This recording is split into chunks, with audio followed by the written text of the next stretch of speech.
On a une très longue tradition de la caricature et qui a toujours été parfois très dure. Bon, c'était vrai au moment des affrontements, de la séparation des églises de l'État en 1905, mais c'est vrai dans les années 70. Et c'est vrai dans les dessins, au cinéma, dans la chanson. Il y a toujours eu une critique parce que, en plus, il y a en France une très grande tradition du rire. On rit de beaucoup de choses, donc on peut aussi rire de la religion. De la religion en général, donc des religions. Il n'y a aucune religion qui est à l'abri d'un rire. Voilà. Et on a le droit de le faire, ça fait partie de la liberté de conscience. Et comme on peut rire d'autres choses. Voilà. Il faut bien comprendre que c'est l'égalité de traitement. On traite les opinions religieuses comme on traite les autres opinions. Et il n'y a pas cette idée elles seraient plus sacrées que les autres et que du coup, on n'aurait pas le droit de les critiquer. On a le droit de les critiquer comme on a le droit d'en changer. En France, on a le droit d'être croyant, on a le droit de ne pas croire et on a le droit de changer de religion. Et ça se fait tous les jours. C'est un des pays où on peut faire ça. Il y a des tas de pays au monde où on considère que quand vous êtes né dans une religion, parce que vos parents appartenaient à cette religion, vous n'avez pas le droit d'en changer. Et vous pouvez risquer la mort si vous en changez.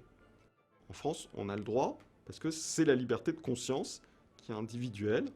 Depuis la Révolution française, depuis la Déclaration des droits de l'homme et du citoyen, c'est chacun a le droit à la liberté de conscience et libre de ses opinions, même religieuses. Et quand les révolutionnaires français mettent à la fin même religieuse, ça veut dire qu'ils mettent sur le même plan d'égalité une croyance politique et une croyance religieuse. On peut manifester sa croyance politique comme sa croyance religieuse. On peut en parler à ses amis, on peut en discuter dans les cafés. On ne peut pas, comme une croyance politique ou comme une croyance religieuse, considérer que sa croyance est supérieure à un moment donné au droit en vigueur.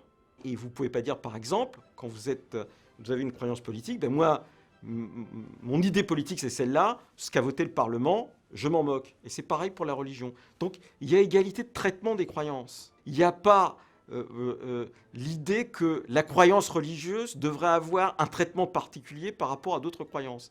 Mais en négatif comme au positif. C'est-à-dire, elle peut se manifester, elle n'a pas le droit de considérer qu'elle est la seule ou qu'elle doit être supérieure à toutes les autres. La France est critiquée dans les pays où justement il n'y a pas liberté de conscience et égalité de traitement entre les différentes religions.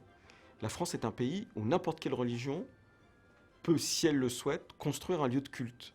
Et c'est une démarche privée. Dans la plupart des pays, et en particulier dans le monde arabo-musulman, on ne peut pas, par exemple, ouvrir un lieu de culte qui ne soit pas musulman sans avoir une autorisation explicite de l'État, et qui est très souvent difficilement accordée.